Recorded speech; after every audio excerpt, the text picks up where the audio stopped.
Naam, habari za usiku, karibu sana kwenye mshike. Tuanze kwa kutazama tulionayo mezani. Jina langu ni Kennedy Moses. Wananchi Young Africans wamesema tangu wamefika visiwani Zanzibar walitambua kwamba wameenda kulisaka tena kombe la Muungano. Hivyo wapo tayari kwa mchezo wa fainali dhidi ya watani wao wa jadi Simba utakaochezwa Jumatano hii kwenye uwanja wa Amani visiwani humo. Meneja wa Young Africans Walter Harrison amezungumzia maandalizi yao huku akisisitiza kuwa hawana chaguo lingine zaidi ya kushinda kombe.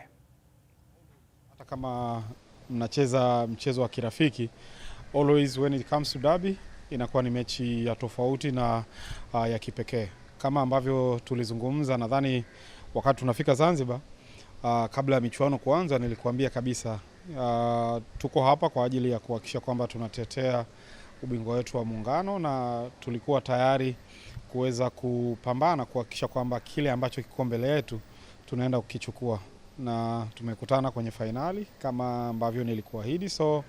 Na fainali imekuwa ya kipekee kwa sababu inahusisha mchezo ambao ni mkubwa, mchezo ambao una historia kubwa sana ya football ya nchi yetu. So we are here ready kwa ajili ya kuhakikisha kwamba tunaenda kufanya kile ambacho huwa tunakifanya kwa ubora zaidi, na nini kingine zaidi ya kuweza kuchukua ubingwa.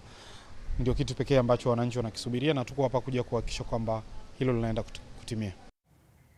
Wakati Walter Harrison akisema hayo, kwa niaba ya wachezaji wenzake, nahodha wa Young Africans Bakari Nondo Mwamnyeto amesema wapo tayari kupambana na Simba katika dabi ya Kariakoo kwenye kombe la Muungano 2026.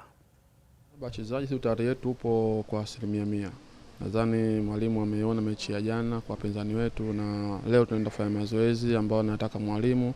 Nadhani mechi ya kipekee, ni mechi ya kipekee kwa sababu ni mechi ambayo ni wa Kariakoo dabi. Imekuwa katika mashindano ya Mapinduzi Cup, lakini sisi tunaenda kushughulika mechi ya Kariakoo dabi. Kwa hiyo maandalizi yetu yatakuwa kuweza kumkabili Simba. Kwa hiyo tunamwachia mwalimu katika uwanja wa mazoezi leo, nadhani atatuambia tunaenda kufanya kazi mazoezi na nini katika uwanja wa mechi. Mechi ya namna hii pale ambapo mnaiona mbele yenu, mwalimu anapanga mipango, viongozi wanapanga mipango, kuna namna ninyi kama wachezaji inawasisimua na mkikaa mnasema hii lazima tufe nayo? Sisi tunaangalia mipango sana na mwalimu, atuangalie mipango ya viongozi, tunaangalia mipango ya mwalimu, maana mwalimu ndio kila kitu katika timu. Kwa hiyo mipango yake mwalimu atakatuambia ndio tutafanya kazi katika siku ya mechi. Nadhani kwetu sisi wachezaji mechi si ngeni kwetu. Kwa mechi ya Kariakoo dabi nadhani sisi tumejipanga kwa 100% za kuwakabili wapinzani wetu. Mashabiki wa Yanga wako hapa wengi, wengine watasafiri kuja hapa. Unalipi la kuambia kwa niaba ya wachezaji kuelekea hiyo dabi? Tunaambia tu kwa mashabiki waliokuwepo hapa, tunaombea Mungu azidi kuwa na afya njema mpaka siku ya mechi, na wanaokuja wazidi kuja kwa wengi, tupa support kwa 100%, maana wao ni wachezaji wa 12. Kwa sisi tunaweza kuwakaribisha kwa 100%, nadhani waje hizo timu waweze kuiona katika siku ya fainali. Wakati hayo yanaendelea, baadhi ya mashabiki wa Young Africans wamejigamba kwamba watani wao wa jadi Simba wameingia kwenye mtego wao, hivyo jiandae kwa kipigo katika fainali ya kombe la Muungano 2026. Tuambie tu Young Africans ni ile ile, zaidi na zaidi inaongezeka ubora na kuwa hatari kadri siku zinavyozidi kwenda. Kwa hiyo mtani wangu, sisi hatujawahi kuchoka kuwafunga na wala hatutotamani kuchoka kuwafunga. Yaani swala la kumfunga mtani liko pale pale. Wajue kwamba Young Africans wanakutana nayo safari hii tena ndio ina hatari kabisa, kwa sababu wachambuzi wanajaribu kuiongelea sana tofauti. Sasa sisi tunataka kujibu uwanjani. Kwa hiyo Young Africans safari ni kwa ajili ya kuwajibu wachambuzi. Maana Simba wanajua kama Young Africans ni mbabe wao, ila wachambuzi hawajataka kukubali. Kwa hii ni kwa ajili ya kuwajibu wachambuzi wao kwamba hii Yanga Afrika Simba hata aweje. Yaani nyinyi mnamuona mzuri, si kwetu tunamuona mbovu na tutampiga. Mnyama kwa sababu tukiangalia historia Simba hawezi kutufunga sisi. Na hivi visiwani tunamwanza tarehe 29, tunamalizia Tanzania bara tarehe 3 kwenye MBC ligi. 3-0 kama alivyompiga mwanetu jana Mlandege, basi tarehe 29 naye tunamla 3-0. Shukrani sana. Sehemu pekee ambayo nilikuwa natamani tena kukutana na Simba ilikuwa ya kwanza ni Guantanamo Bay Zanzibar. Wamejichanganya, wameingia kwenye mfumo katika kombe la Muungano. Mwenyezi Mungu, katika siku nilikuwa naisubiria ni hii hapa, ambayo Simba atarudi Guantanamo, alafu tubonde naye atueleze ili kuwaje, nini kilitokea. kilitokea kitu gani mpaka wao wakaipata sare ambayo wanaonekana hiyo siku yani walikuwa wanakuja wangu. Safari hii watatuambia nani aliwasaidia, nani aliwafanya wakawa bora. Lakini safari hii tunajua namna ambavyo Young Africans imerudi kwenye nafasi yake, ubora wa kina Prince Mpumelelo Dube pale katikati, Alan Okello, David Silva au Okello ya Mali. Hiyo hatari baba, navyokwambia, yani wameyakanyaga. Nguvu tunayo, nguvu kubwa tu ya kumfunga Simba, kwa sababu tumemkosa ile Ramadhani. Kwa hiyo Ramadhani tumemkosa ile pale. Ile ndio ilikuwa game yake ya sisi kutufunga yeye. Kama ile pale katukosa, kwa hiyo sisi hapa iwapo mechi ijayo tunammaliza. Ni baadhi ya mashabiki wa Young Africans. Tuangeukie Simba sasa, ambapo kikosi chao kimefanya mazoezi jioni ya leo katika viwanja vya mazoezi vya uwanja wa Amani visiwani Zanzibar kuiwinda Young Africans katika mchezo wa dabi ya Kariakoo, fainali ya kombe la muungano 2026 itakayochezwa Jumatano hii. Wachezaji wa Simba chini ya kocha mkuu Steve Barker wameonekana kuwa na morali kubwa ya kujiandaa na mchezo huo muhimu dhidi ya watani wao wa jadi Young Africans. Kiungo mshambuliaji wa Simba Neo Jeff Maema amesema wana hamasa kubwa kuelekea mchezo wa fainali na watafanya juhudi kubwa kuhakikisha wanaibuka na ushindi. Sio kwetu sisi tu, hii ni fainali iliyobeba kombe na nishani. Ni kitu tunachokipenda kufanikisha msimu huu kama timu. Hivyo kwa msisimko huu na kwa kuwa ni fainali na dabi, ni muhimu sana kwetu na kwa mashabiki pia. Kwa hiyo tumehamasika kwa kiasi kikubwa kuelekea mchezo huu na tutahakikisha tunajiandaa vizuri. Unajua, inawezekana hii ikawa ni mechi kubwa zaidi Afrika Mashariki inayokutanisha timu mbili zenye historia kubwa. Inanipendeza sana na ni kubwa sana kwetu wachezaji na hasa kwangu kuwa sehemu ya mchezo huu. Lakini kila kitu kipo juu ya mwalimu, ila kwetu itaacha uzoefu mkubwa. Kwa upande wake, meneja wa habari na mawasiliano wa klabu ya Simba Ahmed Ali amesema wameanza rasmi maandalizi ya fainali ya kombe la muungano dhidi ya watani wao wa jadi Young Africans. Hivyo mashabiki wao wasubiri mchezo mzuri na watapambana kushinda taji hilo. Maandalizi yetu kuelekea dabi ya muungano rasmi inaanza hii leo baada ya jana kufanikiwa kufuzu kuingia hatua ya fainali ya michuano hii ya kombe la muungano. Leo tumerejea hapa katika uwanja wa Amani kwa ajili ya kuanza programu maalum kuelekea katika mchezo wetu huo ambao utapigwa siku ya Jumatano ya tarehe 29. Niseme tu ya kwamba hii ni mechi ngumu ambayo hakuna mtu mwenye uhakika nayo na hakuna mtu ambaye huwa anapenda hizi mechi zitokee kwa sababu ya kashi zake na kwa sababu ya athari ya matokeo yake yatakayopatikana. Ukipata matokeo mazuri, mechi hii inakuachia kashi ya kufurahi wiki nzima au hata mwezi mzima, na ukipata matokeo mabaya inakuwa ni kinyume chake. Lakini yote kwa yote, sisi Simba Sports Club tumejidhatiti, tumejipanga kwenda kufanya vizuri katika mchezo huu. Tunazo sababu nyingi ambazo zinatupa nguvu ya kutaka kufanya vizuri katika mchezo huu. Sababu ya kwanza ni kutaka kupata ushindi baada ya muda mwingi kupita bila kuwafunga watani wetu. Si matokeo mazuri ambayo tumeyapata kwa miaka hivi karibuni. Imefikia mahala ya mashabiki wetu kuingia unyonge kila wanapoifikiria mechi hii, na imefikia wakati timu nyingine ikifungwa ukiuliza mmefungwaje na watu kama hawa na kuzoea mbona umefungwa. Kwa hiyo lazima hilo tulikomesha. Tunalikomeshaje? Nafasi imepatikana katika dabi ya muungano, tunaamini tuna uwezo wa kufanya vizuri. Lakini sababu nyingine ambayo inatufanya tuutake sana huu mchezo ni kutokana na ubora wa timu yetu tuliyokuwa nayo hivi sasa. Kuna wakati hizi mechi unakuwa hauombei zifike kama unakuwa na mashaka na timu yako. Lakini kama unakuwa na uhakika na timu yako, hizi mechi unatamani ucheze kila siku. Meneja wa habari na mawasiliano wa klabu hiyo ya Simba Ahmed Ali amegusia pia umuhimu wa wao kama Simba kuondoka na kombe la muungano msimu huu. Sasa Simba Sports Club tunacho kikosi, tuna hiyo timu ya kuweza kututetea na kutupigania katika mchezo huu mgumu wa dabi ya muungano. Mimi niseme tu kuambia wana Simba ya kwamba sisi tuko tayari. Kikosi chetu chini ya mtaalam Steven Becker wanatengeneza mipango thabiti na madhubuti, twende tukapate matokeo mazuri katika mchezo wa tarehe 29. Lakini sababu ya mwisho sana, Simba tunahitaji ubingwa wa kombe la Muungano. Huu ndio ubingwa wetu wa mwisho kuchukua katika harakati zetu za kutoa ubingwa. Tulichukua msimu wa mwaka juzi. Baada hapo alijachukua tena ubingwa wowote Tanzania kwa ujumla. Sasa basi, baada ya kukomea pale kwenye kombe la Muungano mwaka juzi, mwaka huu tunataka tuanzie pale kwenye kombe la Muungano ili kuelekea kutoa mataji mengine.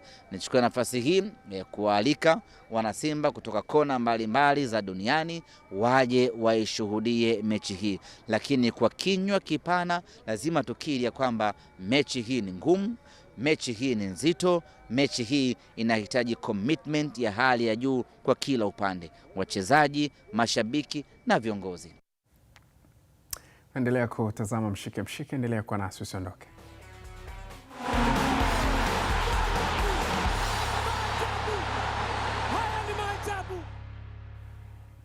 Asante kwa kuendelea kwa nasi. Ni Mshike Mshike. Turejea kwenye taarifa hapo awali kuhusiana na mashabiki wa wekundu Msimbazi Simba ambao wametamba kuwa kikosi chao kipo imara safari hii.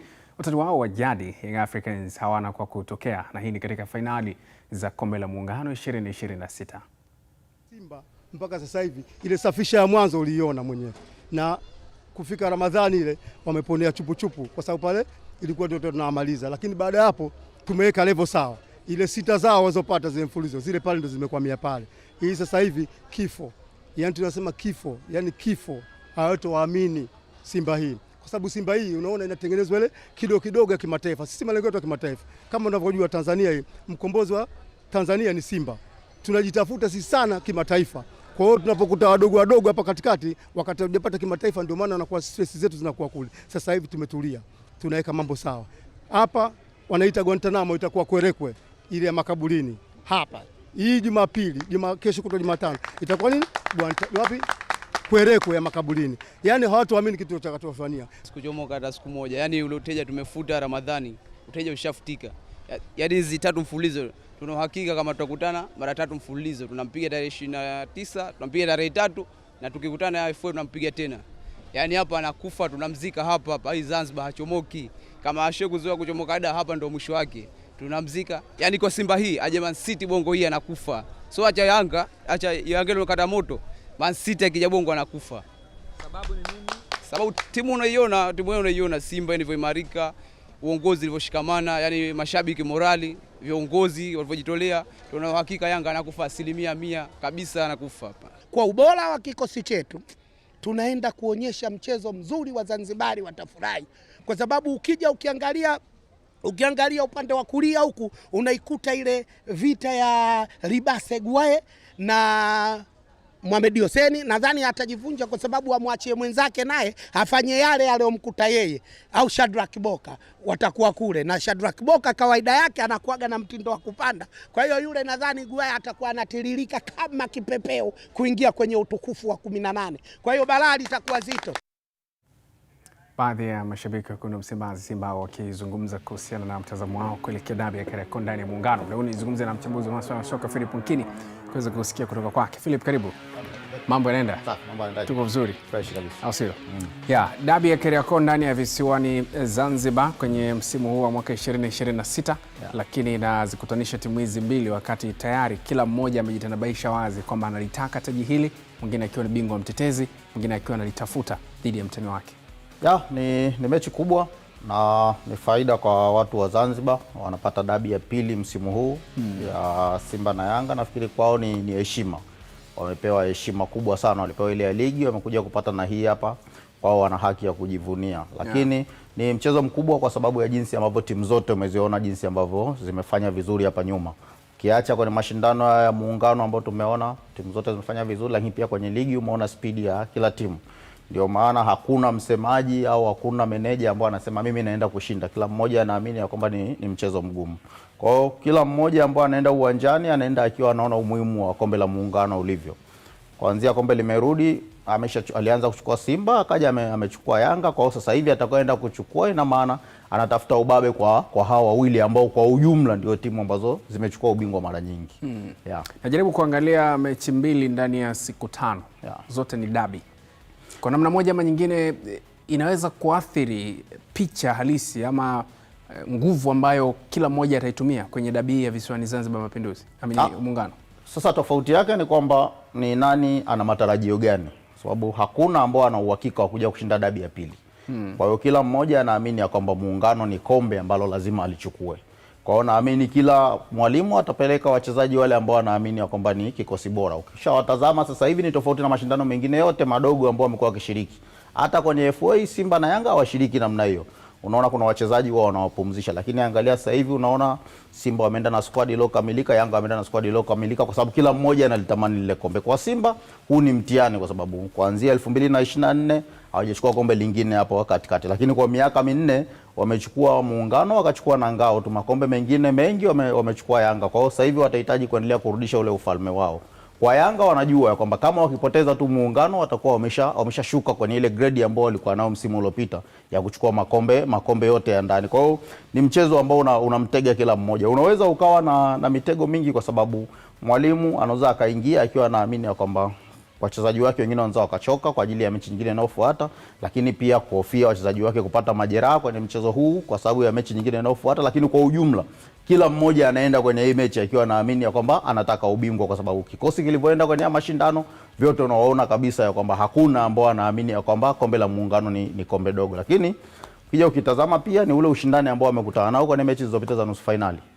Yanga amekutana na Azam, mechi ilikuwa bora sana. Simba amekutana na Mlandege, mechi nyingine ambayo ilikuwa ni bora sana. Zile nguvu ambazo wametumia pale unaona kabisa ya kwamba kila mmoja anaenda kushuhudia fainali ambayo ni bora sana. Lakini kwa msimu huu ni faida kwa mashabiki wale ambao ni mashabiki wa soka, kwa sababu nafikiri ni mara ya kwanza kwa kipindi cha hivi karibuni wana uwezekano wa kuziona dabi 5 ndani ya msimu mmoja, kwa sababu mpaka sasa hivi dabi 4 wana uhakika nazo. Kwa namna ambavyo ukiacha performance kwenye ligi, performance ya kiujumla kwenye kombe la Mapinduzi na namna ambavyo umeona walianzia robo finali, robo nusu na sasa ni finali. Nani unampa nafasi zaidi ya kushinda mchezo huo na kwa nini? Ni ngumu kuipa timu yote, sababu Yanga unaona wamekutana na Azam, timu ambayo ni bora sana. Wamefika hapo walipo, lakini unaona Simba na wamekutana na Mlandege ambao ni timu bora ambayo iliwatoa Singida, wamefika kwenye hatua ya finali. Kwa hiyo mimi ukiniambia mpaka sasa hivi ni 50 kwa 50. Tuende kwenye mechi dakika 90 zinaweza zikazungumza, kwa sababu hii ni mechi ya kwamba ni lazima mmoja ashinde. Yaani usiposhinda kwenye dakika 90 utashinda kwenye mikwaju ya penalty, utashuka hapo ukiwa na kombe lako mkononi, kuna kitu utakuwa umeenda kukichukua kule Zanzibar. Sio? Kombe hilo la Muungano lina mix kweli kweli. Muungano na Mapinduzi yote yanapigwa kwa kuna muda yanakuvuruga. Haya, shukrani sana Nkini. Tutapata saa nyingine kujadili mengi zaidi. Ni Philip Nkini nikizungumza naye kuhusiana na kuelekea mchezo wa finali ya Muungano ama Muungano Cup 2026 kati ya Wekundu Msimbazi Simba dhidi ya Young Africans. Tutazame sasa miongoni mwa matukio mengine. Kama ambavyo unaona, haya ni matokeo ya Simba. Alicheza mechi ya kwanza dhidi ya Mafunzo akashinda 1-0. Baada ya hapo mechi ya nusu finali akashinda magoli 3-0 dhidi ya Mlandege. Kifupi kwenye mechi zote mbili hajaruhusu goli hata moja kuelekea kwenye finali hii. Lakini ukiacha hilo, pia hicho ambacho kimetokea kule visiwani Zanzibar kwa upande wa pili, kwa maana Young Africans, utakumbuka walishinda mchezo wao wa kwanza kabla ya kuja baadaye pia kushinda mchezo wao wa pili. Walishinda magoli 4-0, wakaja wakashinda magoli 2-1, lakini wao waliruhusu goli moja kwenye mechi dhidi ya Azam FC ambayo ilikuwa ni Dar es Salaam Derby.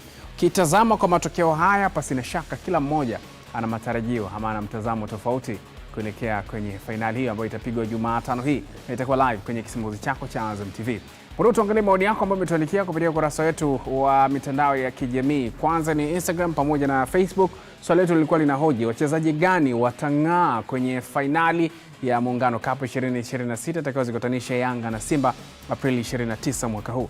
Tuone sasa kile ambacho umetuandikia na matarajio yako kwenye fainali hiyo kuhusiana na nyota ambao watang'ara zaidi. Azam TV Sports ile Instagram, anaitwa Hassan Mlacha, anasema Hassan Abdalla Mlacha wa Kaloleni Moshi, kwa kweli kwa upande wa Simba ni mwalimu Chama na Ora na yule wa goli la mwisho la Mlandege ndio ambao watang'ara zaidi. Haya, anasema kwangu mimi ni Max Pakome Baka, Mudathil Juk Okelo wanaweza kumuita Lamine Yamal. Ni miongoni mwa yale ambayo ameyataja hapo, anajiita Shivodon. Lakini mtukazi TZ26 anasema mimi kwangu naona kwa upande wa Young Africans, Okello, Max Dube, kwa Simba Chama, Geye pamoja na Mwalimu, maana viwango vyao viko juu sana.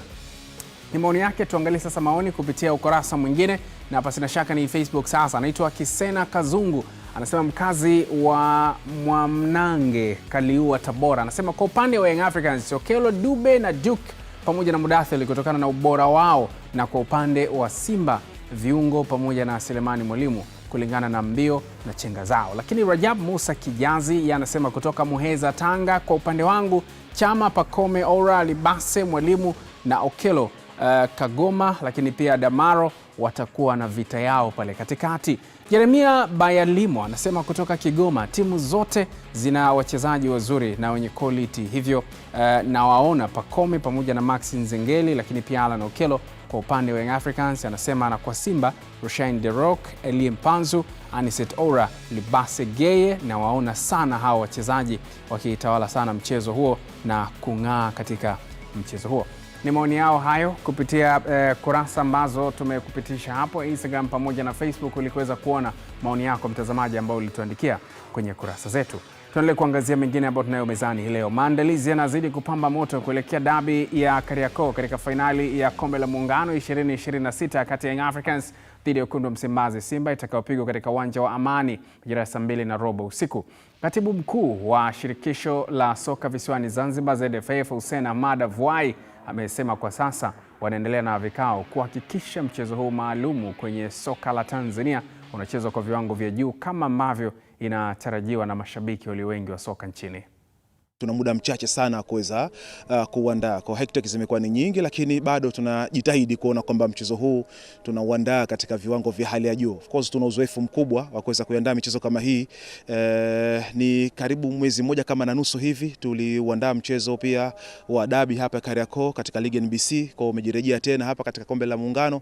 Kwa vikao vimekuwa ni vingi na tumeweza kuwa na special task, lakini pia special force kwa ajili ya kuona kwamba tunaandaa mchezo huu. Joto limeweza kupanda, timu zote mbili zinahitaji ubingwa wa haya mashindano, na kitu cha kuvutia mashindano haya tokea amerejea, huu ni mwaka wa 3 kutoka amerejea mwaka 2024. Mwaka alivyorejea Simba Sports Club walikuwa mabingwa hapa visiwani Zanzibar. Msimu wa pili Yanga Sports Club walikuwa mabingwa pale kisiwani Pemba. Huu ni msimu wa 3. Wamekutana tena Simba na Yanga. Sasa unaweza kuona namna gani ambavyo haya mashindano yalivyochukua taswira.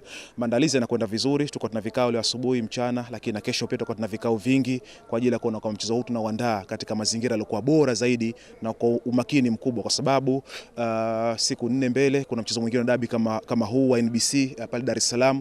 Kwa hiyo kwa makini zaidi ili mchezo wa kesho kutu hapa visiwani Zanzibar uwe bora, maandalizi yawe mazuri, lakini pia timu hizi ziwe fresh kuelekea mchezo wa dabi wa Ligi NBC. Kwa hiyo tunakwenda vizuri katika maandalizi. Tumemaliza vikao hapa kwa ajili ya namna viingilio, namna uingiaji wa mashabiki, mchezo utakuwaje. Kwa hiyo ni vitu ambavyo tunafanya vizuri katika eneo hilo. Na tuko vizuri na tunaamini mchezo utakuwa mmoja ambao una burudani kubwa. Utakuwa ni kama dabi fulani hivi fagia uwanja.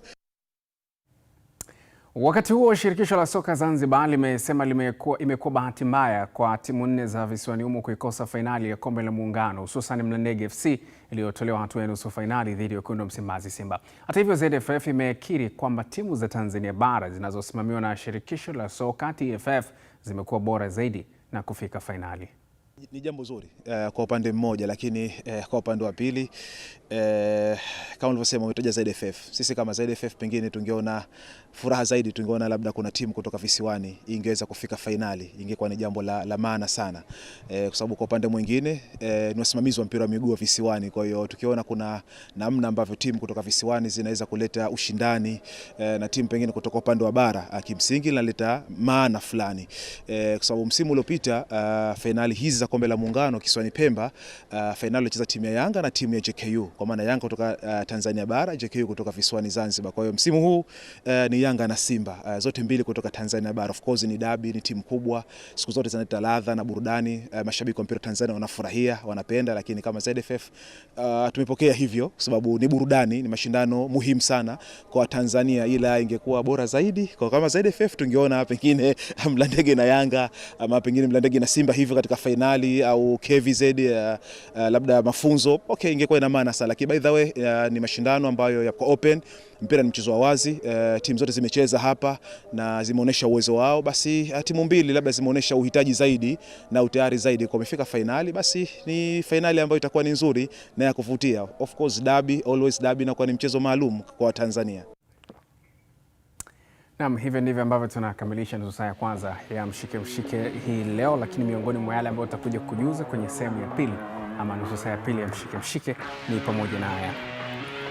Mashujaa FC leo imefanya mazoezi yake ya mwisho kabla ya kuanza safari kuelekea Mbeya kuivaa Mbeya City ambayo itapigwa Aprili 30 mwaka huu. Na msanii wa filamu nchini Hashim Kambi afariki dunia leo alasiri jijini Dar es Salaam. Mshike mshike, endelea kwa nasi usiondoke.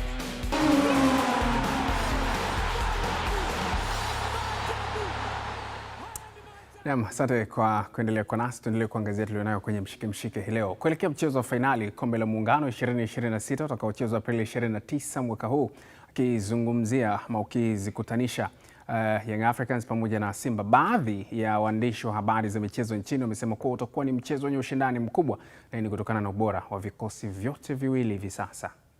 Katika maajabu mengi ambayo tumewahi kushuhudia au mimi binafsi nimewahi kushuhudia katika mpira, basi ni maajabu ya mechi ya Kariakoo Derby, kwa sababu utakachokichambua labda utakachokiandika sicho kinachokwenda kutokea. Mimi nikumbushe, labda iko mechi moja ya Simba na Yanga cheza pale kwa Mkapa. Simba wako njiani kabisa, njiani wa moto wanaunguza. Yanga kaingia pale goli moja bila Bernard Morrison. Si kwamba Simba tena walikuja wamekamia, ngoja sasa leo wakatuleza walitufungaje. Simba tena kaenda kuchukua chuma nyingine. Sasa Di Maria anapiga mpira na mdeflect Kapombe chuma. Hiyo ndio Simba na Yanga, mzee wangu. Kwa hiyo ni mechi ambayo unpredictable. Yaani ukiniuliza mzani wako na weka wapi, kiukweli sitakuwa na majibu. Naiona ni mechi ambayo itakao kuwa ni ngumu na inaenda ikiwa na nyota ambao kila mmoja ameweza kuweza kuwaona. Anicet Yaura amekuwa kwenye performance nzuri, Clatous Chota Chama, bila kuweza kumsahau pia Seleman Mwalimu. Mechi yake ya pili ameendelea kuweza kufanyaje, kuweza kuscore. Kitani kwa upande wa pili, kwa upande wa Young Africans unaiona performance ya mchezaji kama Alan Okello. Amezaliwa kuweza kuassist. Prince Dube nadhani ya mashindano yamempokea kwa kiasi kikubwa sana. Amekuwa na consistency ya kufunga katika upande wa kila mechi. Kwa ni mechi ambayo pengine naitarajia kuweza kuiona ikiwa na magoli mengi zaidi. Hizi timu zinakuja kukutana tena siku ya Jumapili kwenye derby, si ndio? Hii ni mechi ambayo haina ufundi sana, lakini kama tutaenda kwenye mikwaju ya penalty, basi kuna timu ambayo inaweza kabeba bingwa na tutaona derby yenye historia kubwa, lakini kwangu mimi sioni sana ufundi ambao tutaenda kutumika. Utakuwa mchezo wa kuangalizana sana. Nacho chama cha soka mkoa wa Dar es Salaam DRFA kimezipongeza klabu za Young Africans pamoja na Simba kwa kutinga fainali ya Kombe la Muungano zikiwa zinawakilisha mkoa wa Dar es Salaam, huku zikiombea timu hizo kufanya vizuri na kuwa na fainali bora. Kwanza nachukua nafasi kupongeza timu zetu tatu ambazo zilishiriki mashindano ya Muungano ambao tulikuwa tunawakilishwa na Azam, Simba na Yanga. Na katika hizo timu tatu, timu mbili zimefanikiwa kuingia finali ambazo zitachezwa tarehe 29. Kwa hiyo sisi kama DRFA tunatakia kila heri hizi timu katika mechi ya tarehe 29. Naamini timu ambayo imejiandaa ndio itashinda. Na sisi DRFA tunao bega kwa bega, viongozi wameanza kuondoka. Mimi mechi zote nilikuwepo kule Zanzibar. Sasa hivi nimerudi mara moja, lakini kesho tena naondoka hapa kwenda Zanzibar kushuhudia finali ya Muungano ambao na hakika timu hizi mbili zitacheza vizuri na wapenzi wa mpira watafaidi hiyo mechi siku ya Jumatano. Kwa hiyo niwatakie kila heri katika hiyo mechi, na atakayejiandaa vizuri ndiye atachukua ubingwa. Kwa hiyo tunategemea Alhamisi sisi kama DRFA tutarudi na kombe kutoka Zanzibar kuja Dar es Salaam. Wakati hayo yanaendelea, mapema hii leo kikosi cha Azam FC kimewasili jijini Dar es Salaam kikitokea Zanzibar ambako kiliondoshwa katika hatua ya nusu fainali ya Kombe la Muungano na Young Africans baada ya kupoteza kwa magoli 2-1. Azam FC imewasili katika bandari ya Dar es Salaam na kikosi chake kamili, ikiwa ni pamoja na viongozi walioshiriki michuano hiyo inayofikia tamati Aprili 29 mwaka huu kwa mchezo wa fainali kati ya Yanga dhidi ya Simba Sports Club. Kocha wa Azam FC Fahai Benge amesema kwa sasa wanajipanga kuhakikisha wanafanya vizuri katika michezo yao ijayo ya ligi kuu ya NBC. Oh, you don't have to fall down. When you fall down, you have to get up and fighting. We have in this. Hatuna sababu ya kuanguka. Unapaswa kuinuka na kupambana. Tuna hali hiyo. Tumepoteza dhidi ya Yanga. Hongera kwa Yanga. Wamecheza vizuri kipindi cha kwanza. Tunakubali tumepoteza. Kwa sasa tunakwenda kufanyia kazi kwa ajili ya maandalizi yajayo, kama tulivyoanza mwanzoni mwa msimu, ili kuhakikisha tunashinda michezo leo mbele yetu. I already said that the most important is the next one. So we are going to work as we did from the beginning of the season to win our next game. Baada ya hayo tutazame hili. Bodi ya Ligi Tanzania imesema maandalizi kuelekea mchezo wa Ligi Kuu NBC utakaozikutanisha Simba dhidi ya Africans Mei 3 mwaka huu kwenye uwanja wa Meja Jenerali Samuyo inaendelea vizuri kwa kushirikiana na klabu zote mbili. Mchezo mkubwa, kwa hiyo hata maandalizi yake pia ni lazima afanyike kwa kiwango kikubwa. Tunaendelea vizuri, yapo ambayo yameshakamilika, lakini yapo ambayo hayajakamilika, na tunaendelea kushirikiana na klabu mwenyeji kwa maana Simba Sports Club pamoja na klabu mgeni Young African Sports Club katika kuhakikisha kila kitu kinakwenda sawa na tunapata mchezo wa dabi wenye hadhi ya ligi ya 6 kwa bora barani Afrika. So far yale ambayo ni ya msingi yalipaswa kuwa yameshakamilika. Tunasubiri tu mengineyo ambayo yanaendelea kadri siku zinavyozidi kwenda. Ni uwanja ambao kwanza tunafahamu sote kwamba ni uwanja ambao unaendelea kutumika kwa michezo ya ligi, kwa maana ni uwanja unaokidhi matakwa ya sheria za mpira, lakini pia matakwa ya kanuni za ligi. Kwa hiyo Meja Jenerali Samuyo ni moja kati ya viwanja ambavyo mpaka sasa hivi tunapozungumza vina ruhusa ama vina ithibati ya kutumika kwa michezo ya ligi kuu ya NBC. Lakini kwa sababu ya upekee wa mchezo ni lazima na sisi pia tufanye jitihada za kuhakikisha tunafuatilia masuala mengine, sababu pia tunafahamu kwamba kama ulivyosema ni mara ya kwanza uwanja unatumika kwa mchezo wa dabi, na tunajua ni mchezo ambao unavuta hisia za watu wengi sana watajitokeza uwanjani siku hiyo. So tayari idara yetu ya compliance imeshatembelea uwanja kwa ajili ya kufanya ukaguzi wa mazingira mbalimbali na kujiridhisha kwamba utafaa kutumika kwa huo mchezo. Karim Boimanda huyo afisa habari wa Bodi ya Ligi Tanzania. Tutazame hili pia kutoka nchini Kenya. Dabi ya mashemeji dabi kutoka nchini Kenya imekamilika kwa Gor Mahia kupata ushindi wa goli 1-0 dhidi ya FC Leopard katika mchezo uliopigwa Jumapili kwenye moja kati ya viwanja pale Kenya. Sasa hii inakuwa ni dabi ya 99 katika historia ya dabi ya mashemeji, na sasa Gor Mahia wanaendeleza ubabe wao katika ligi hiyo wakiwa na alama 61 katika michezo 29 waliocheza mpaka sasa ya ligi kuu nchini Kenya. Kwa upande wa mahasimu wao FC Leopard sasa wanasalia na alama 55 katika michezo 29 waliocheza hadi sasa, huku ligi kuu ikiwa imesalia kwenye michezo 5 ili kuweza kukamilika kwa ligi kuu soka nchini humo ama nchini Kenya. Vita ya kumnasa ama vita ya kuwania ubingwa wa ligi kuu nchini humo inasalia kwa Gor Mahia dhidi ya FC Leopard, kwani timu inayoshika nafasi ya 3 ni Kenya Police ambao wao wana alama 48 na Kakamega Homeboys wenye alama 47. Tutazame lingine sasa. Taasisi ya kuzuia na kupambana na rushwa TAKUKURU imeendesha warsha maalumu iliyojikita katika kujadili namna bora ya kupambana na rushwa katika mchezo wa mpira wa miguu hapa nchini.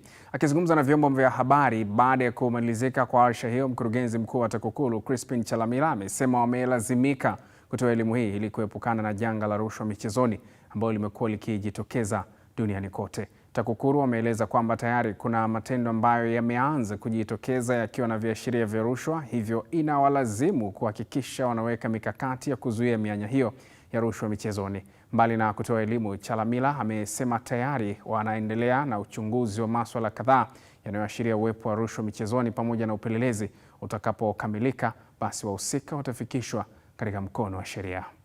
Yanayozungumzwa, yanayotokea katika jamii yanatugusa, yanatuhusu na tunayasikia. Kama taasisi ya kiuchunguzi, taasisi ya haki jinai, tuna namna yetu ya kufanyia kazi taarifa zinazotufikia. Na sisi mara zote hatukimbili kutoa taarifa kwa umma, kwa sababu katika suala hili la hizi chunguzi mambo ya haki jinai kuna suala moja la muhimu sana la kulinda hadhi, utu, dignity ya yule mtu.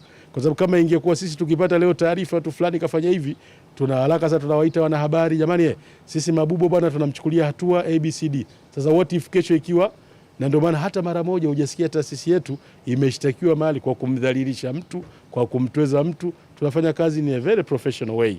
Kwa hiyo tunachunguza, tukiridhika vya kutosha, tuna ushahidi ambao ni watertight, tunaenda ngazi nyingine ya kupeleka mashauri mahakamani. Kwa sababu kubwa ni hiyo, hatuko nyuma, tunayafanyia kazi. Na kwa kweli ningeweza kusema, lakini sipaswi kusema, kuna majalada ya kutosha yanaendelea ya chunguzi hizi za hayo mnayoyasikia, yanayosambaa huko mtaani. Tunafanya kazi zetu. Mchezo au michezo kwa sasa ni ajira, na kwa vile ni ajira inawapatia ujira vijana wetu walio wengi, na mahali popote ambapo pesa inapatikana, swala la rushwa halikosekani. Kwa hiyo serikali inataka kuhakikisha kwamba michezo hiyo inachezwa kwa uhuru na haki, kwa sababu michezo pia ni soft power ya nchi. Watu wanapokuwa wanafurahi, nchi inakuwa ina amani zaidi, lakini watu wanapokuwa hawana furaha, kuna mazongezonge kama hayo yanatokea kwenye michezo, unaweza ukajikuta hata unasababisha uvunjifu wa amani. Naam, wakati hilo likiendelea, kwa upande wa baadhi ya viongozi wa klabu zinazoshiriki ligi kuu ya NBC Tanzania Bara pamoja na mashindano mengine yakiwemo kombe la shirikisho la CRDB Bank, wao wametoa maoni yao baada ya kuhudhuria warsha hiyo ambayo imetolewa na TAKUKURU. Viongozi hao ni makamu wa rais wa klabu ya Young Africans Arafat Haji, lakini pia mwenyekiti wa klabu ya Simba Murtaza Mangungu, pamoja na rais wa klabu ya Azam FC ambaye pia ni mwenyekiti wa bodi ya ligi kuu Nasser Idrissa. Ni vizuri wao kusogea karibu na kuanza kuona wapi ambapo tunahitaji kuboresha, wapi ambapo tunahitaji kuweka sawa zaidi. Katika mchezo wa mpira wa miguu hususan huo, kwa sababu ndio ambao wengi tupo na ndio Watanzania wengi wanaupenda, ni mchezo ambao una hisia za watu wengi. Zaidi ya nusu ya Watanzania ukiwauliza watakwambia wanapenda mpira. Kwa hiyo yatatokea yatakayozungumzwa, yatatokea yatakayosemwa, lakini hizo inawezekana yakawa ni hisia, lakini hisia zisizopaswa kupuuzwa. Ndio maana wenzetu wa TAKUKURU wamekuja katika kushirikiana nasi, vilabu, vyama vya michezo, ili kuweza kufanya uchunguzi, lakini kuweza kutoa elimu, kwa sababu kubwa katika kupambana na rushwa ni elimu, watu kuelewa kwamba rushwa sio jambo zuri, rushwa haina faida, sio kwa uchumi, sio kwa michezo. Kwa hiyo tunashukuru wao kuja kuungana nasi, na mimi naamini haya ambayo yamekuwa yakisemwa, yakitajwa, yakizungumzwa, tutafika mahali yatakuwa hayapo, kwa sababu kutakuwa kuna uwazi, wenzetu watakuwa wakitoa taarifa badala ya uchunguzi. Lakini kusema tu bila ya uchunguzi inakuwa haina faida. Ndio tumekuja hapa kupeana elimu. Mkurugenzi wa TAKUKURU anasema jambo la kwanza wao ni wanajaribu kutupa elimu. Sasa leo tupo katika washa ya kupeana elimu, ili jamani, tukianza kutumiana, hii nyumba si nyumba ya kutisha kama walivyotuambia. Maana hata wenyewe wametuambia hapa, wanasema ukitoa barua unaitwa hapa, kila mtu anaanza kutetemeka, lakini ni nyumba yetu. Kwa hiyo wanasema kwamba tunakwenda kwenye washa kujadiliana ya kuona njia bora ya kuweza kuliendea hili jambo. Kwa hiyo moja ni hilo ambapo sasa tutashauriana, jamani, sio tusitumiane tu, una ushahidi unasema kweli hapa, njoni hapa tulete swala hapa, watu walifanyia kazi. Rushwa inaweza ikawepo kila sehemu, na kimsingi kwamba warsha hizi zinaweza kuwa na msaada katika ile hali ya kuweka uelewa kwa watu, kujua kwamba lipo jambo linaloweza kuwepo au linaloweza kuendelea. Kwa hiyo mimi nashukuru kwa maana kwamba maelezo ambayo yanatolewa katika vikao hivi yanachangia kuihamasisha jamii kuelewa kwamba kuna tatizo hili ambalo litatakiwa tukabiliane nalo. Mazingira ni mengi na matukio yapo mengi. Sasa ni jambo la kujiuliza tu kwamba yanatokea kutokana na vitendo hivyo au yanatokea kutokana na mambo mengine, lakini mazingira ya rushwa katika michezo yapo, na ni jambo ambalo kwa kweli ni lazima tukubaliane, tuangalie njia sahihi ya kuweza kuliaddress hilo jambo, na kila mmoja atoe mchango wake katika kupigania kuondoa rushwa katika michezo.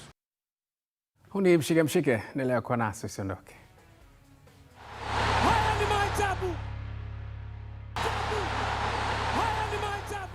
Asante kwa kuendelea kwa nasi. Ni Mshike Mshike. Tugeukie vitasa sasa. Bondia Richard Mtangi leo amekabidhiwa zawadi ya runinga na mkurugenzi wa Robi One Pharmacy mara baada ya kuonyesha kiwango bora katika usiku wa knockout ya Mama Season 8 akimpiga bondia kutoka Nigeria Michael Ekechukwu kwa technical knockout, huku akitetea mkanda wake wa WBO Africa.